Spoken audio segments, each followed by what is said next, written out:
El Hehorim Ein Yovi Ezri Ezri Mim Adonai Oisei Shemayim V'Oretz Al Yitel HaMedoreg L'Chalenu Shemrecha Hine Lo Yonah V'Lishon Shemri Yisrael Adonai Shemrecha Adonai Tzilcha Yad Yeminecha Yoim Mamash Shemesh Lo Yakeko V'Yerech B'Loila Adonai Yishmocha Mikol Ra Yishmor Es Nafshecha Adonai Yishmor Tzeitzcha V'Yecha Me'ato V'Ad Oilam.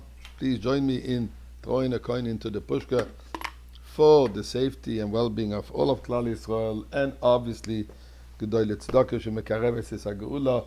Tzedakah hastens the redemption. So let this happen right now. Today's Torah portion, when we learn Bahaloischa, that is in Chutz La'aretz, in Eretz Yisrael, you're already into Sholach.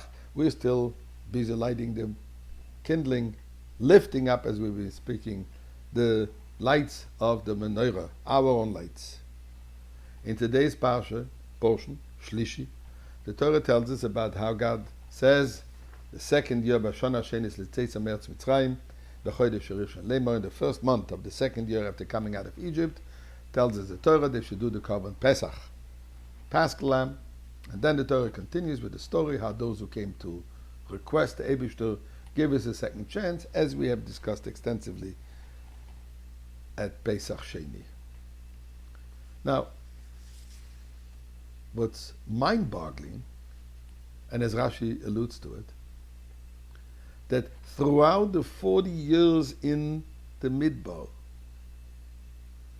the only time they did the Korban Pesach was this time, but the Torah says over here, right after the coming out of Egypt. They did one in Egypt and one in the Midbar. And the rest, throughout the entire journey, they didn't do it. Why? How come? Such an important mitzvah that we just learned that some people came to ask, we want a second chance. God is giving them a second chance, and then the next year nobody does it. And the following year again, for 39 years. Who's the seichel? What's the logic? How is this possible? So our sages tell us, commentators tell us, they couldn't do it. Why? Because they weren't circumcised. And one who is not circumcised cannot participate in the Korban Pesach. Why didn't they circumcise themselves? If they were so eager to have a second opportunity, a second chance, why couldn't they? And then it says when they came in with Yeshua to Israel, the first thing they did, they circumcised themselves. What's this whole idea? So let's go back a little bit of what happened in Egypt. Some disturbing news, so to say. Many of the call them the Israelites in Mitzrayim, they didn't do the Korban Pesach. Moshe Rabbeinu sacrificed his own Korban Pesach in Mitzrayim. Miraculously, the scent was so powerful.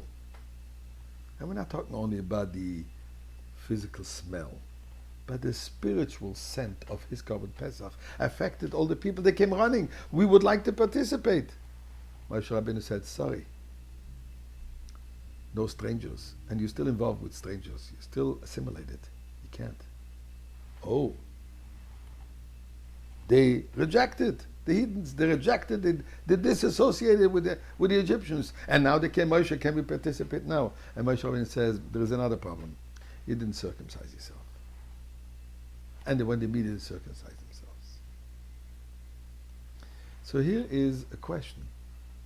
Why did Moshe Rabbeinu first tell them about they're still involved in Egyptian culture, they're still not disassociated with the Egyptians, rather than tell them right away, you need to circumcise? That's the main thing, the main requirement in terms of the Korban Pesach. So the Rebbe explains it as follows. To Moshe Rabbeinu, the idea of the Korban Pesach was for them to identify them as distinct Jewish people, different than the Egyptian society. We remember the Egyptians were worshipping this animal. So this was stating clearly, identifying them as being different and not to assimilate. That was the main thing to Moshe Rabbeinu. Then, obviously, it's the practice, the doing, the mitzvah, which needs also to be circumcised. Many people circumcise themselves. But the Korban Pesach was particularly, intrinsically, a Jewish expression. So therefore, in the Midbar, There was no need to emphasize this distinct Jewish identity because there was nobody else. They were living protected, shielded in the, let's call it, the divine ghetto, in a Jewish enclave. So they didn't feel the need so much to do the Korban Pesach.